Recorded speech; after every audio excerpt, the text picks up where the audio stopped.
Hello and welcome once again to Red Gaming Tech. My name is Amato. Today is the 9th of May and this time I'm bringing you some news regarding The Witcher 3, which of course is fast approaching.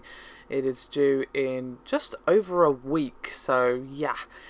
Before we know it, it's going to be here finally. But to satiate your appetite until then, we have some comments from one of the developers of The Witcher 3, who goes by the name of Jose Teixeira, and I probably completely just butchered his name, but whatever, regarding the water effects, draw distance and some other bits. Now I'm going to go through what I would call the highlights of what he discussed. I'll of course link the source interview in the description below this video, which was with Jules Shockers. So, what do we have here? The first thing he discussed is, well, the improvements made to the water in the latest builds, and here's what he had to say.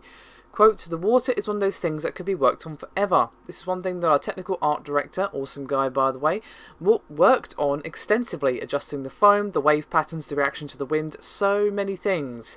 We even have simulated ripples when characters walk on water or generated by the boat, and the ocean shader. What a crazy complicated shader that is.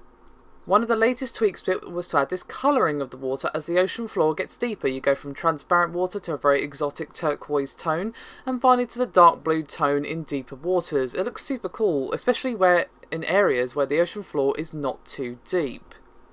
Then he discussed a little bit about the draw distance and comparisons between the three platforms.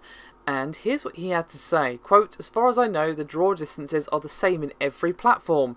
Now, of course, it gets more complicated because it is greatly affected by fog and all those things, but in the more clear weather conditions, the visibility distance is pretty impressive." So, yeah, I'll be interested to see an actual direct comparison of that, and of course, we will actually be doing a full graphics analysis comparison, frame rate, and, you know, kitchen sink of The Witcher 3 when we actually get our mitts on it. So yeah, I'll be interested to see how well that comment actually holds up. And of course, the draw distance is namely one of the key differences you can see these days between the PC, PS4 and Xbox One. PS4 and Xbox One tend to be the same, but of course to PC there's usually a difference. We saw it in GTA 5, the draw distance was one of the biggest differences in terms of the graphical comparison, so I'd be curious to see what we actually get when it comes to that. Finally though, to wrap up, one last thing I want to touch on is the weather, as they basically asked him, well, can you give some details on how it worked? Because the person they're actually speaking to did actually do quite a bit of work on the game's weather effects and weather conditions and whatnot.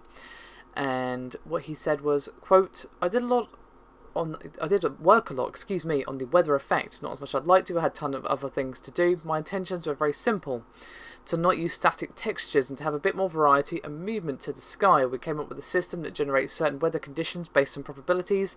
It's a pretty cool system. Different places in the world experience different weather patterns, snow on colder areas, etc.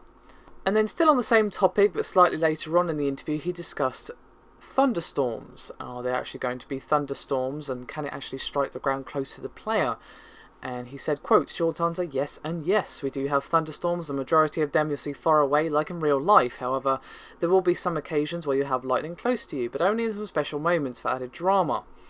So there you have it. As I said, the full interview is rather lengthy and is linked in the description below this video. So if you want more information to kind of, well, keep yourself satiated until we finally get The Witcher 3 released into the wild, pun intended. So yeah, check it out, and I'll see you next time.